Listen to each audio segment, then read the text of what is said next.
Assalamualaikum warahmatullahi wabarakatuh. Kami dari kelompok 5 akan membawakan materi terkait sifat kelengkapan dari bilangan real dan juga penerapan dari sifat supremum. Adapun anggota kelompok dari kelompok 5, yang pertama ada Anissa Safberina, yang kedua ada saya sendiri Dian Eka Putri, dan yang terakhir ada Revi Haluya. Di sini saya sebagai pemateri pertama. Jadi pada materi-materi sebelumnya kita sudah membahas terkait sifat dari bilangan real dan juga himpunan tak hingga dan hingga. Pada kali ini ada istilah yaitu supremum dan infimum. Saya akan jelaskan sedikit di mana sifat kelengkapan pada bilangan real ini juga disebut dengan supremum, yang mana merupakan sifat penting dalam sistem bilangan real. Dalam hal ini dapat dikatakan bahwa bilangan real itu merupakan file terurut yang lengkap.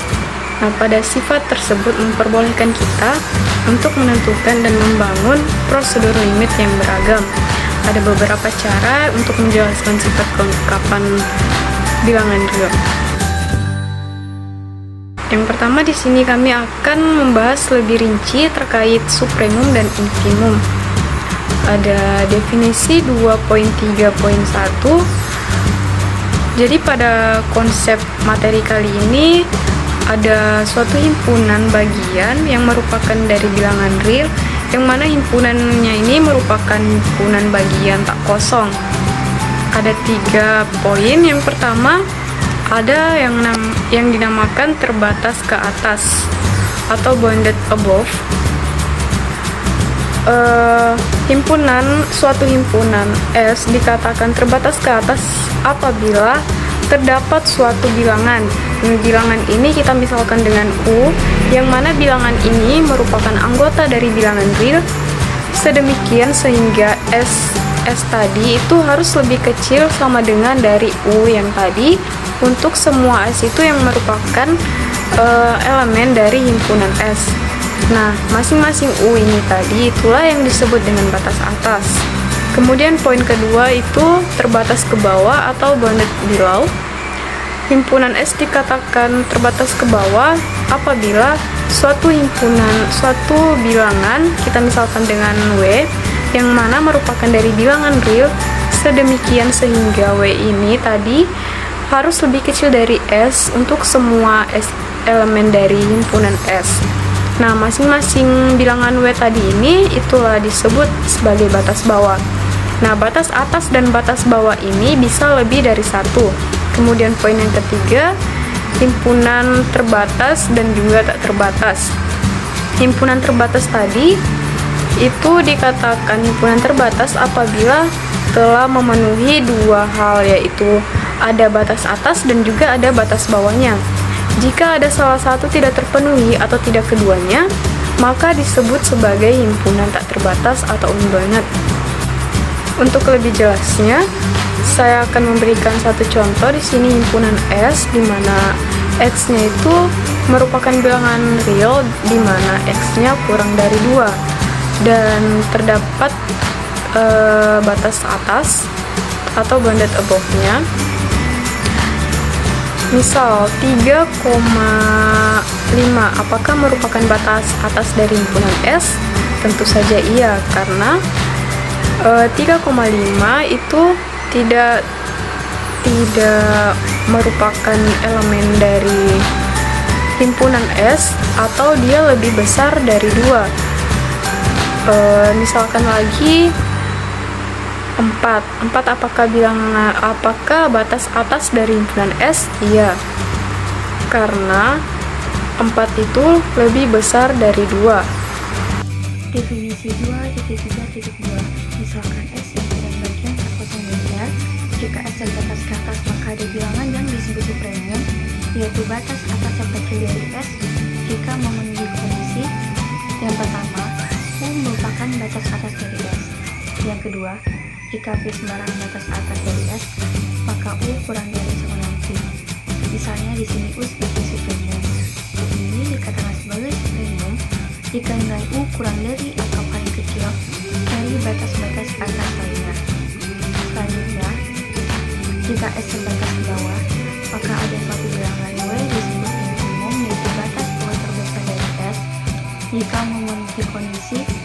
Yang pertama, W adalah batas bawah dari S.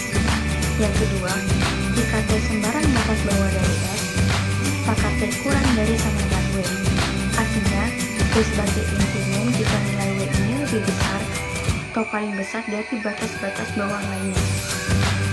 Selanjutnya, lemma 2.3.3. Suatu bilangan U merupakan supremum himpunan bagian tak kosong S di R jika dan hanya jika U memenuhi kondisi sebagai berikut. Yang pertama, S kurang dari atau sama dengan U untuk semua S elemen di S. Maksudnya di sini adalah U merupakan supremum, di mana nilai supremum lebih besar dari semua elemen di S. Yang kedua, jika V kurang dari atau sama dengan U, maka ada S akson elemen S, sehingga V kurang dari S akson. V di sini merupakan bilangan lainnya. Jika V nilainya kurang dari supremum, maka V yang nilainya kurang dari supremum tadi, nilainya akan kurang dari S akson, di mana X akson ini merupakan elemen S. Atau dengan kata lain, jika ada suatu bilangan yang nilainya kurang dari supremum, maka bilangan tersebut masih termuat pada S. Selanjutnya yaitu lemma 2.3.4. Suatu batas atas dari himpunan tak kosong S di R adalah U, dan U ini merupakan supremum. Maka untuk setiap epsilon lebih besar dari 0 akan ada suatu elemen di S, sehingga jarak atau selisih antara supremum dengan epsilon nilainya akan kurang dari atau lebih kecil dari SE, di mana SE ini merupakan elemen dari S.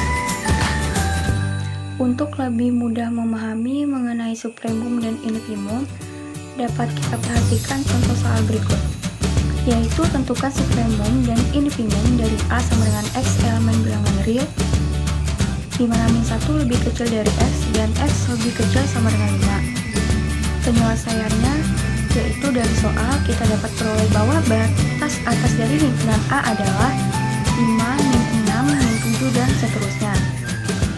Maka supremumnya adalah 5. Kemudian untuk batas bawah dari himpunan A adalah min 1, min 2, min 3, dan seterusnya. Maka infimumnya adalah min 1. Berikut ada beberapa contoh dari aplikasi sifat supremum. Contoh 1. Misalkan S himpunan bagian tak kosong dari R yang terbatas ke atas.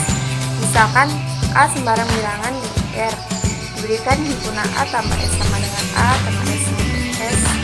Eliminasi dari S. Dalam hal ini sub A tambah S sama dengan A tambah sub S. Contoh 2. Fungsi. Misalkan F dan D fungsi nilai real dengan domain D. Bilangan real diasumsikan F dan D terbatas jika Fx lebih kecil sama dengan Gx untuk semua X eliminasi D, maka Fd lebih kecil sama dengan Gd dan sering ditulis sebagai Fxgx. Contoh 3. Sifat Archimedes. Jika X eliminasi dari N, maka ada nilai X dengan batas atas M eliminasi dari N, sehingga X lebih kecil dari X dengan batas atas N. Korolari 2.4.4. Jika S sama dengan 1 per N, maka N eliminasi dari M, maka S sama dengan 0.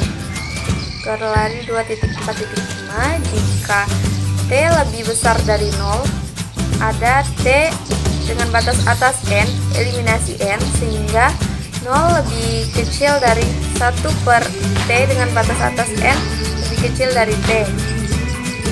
Korolari 2.4.6.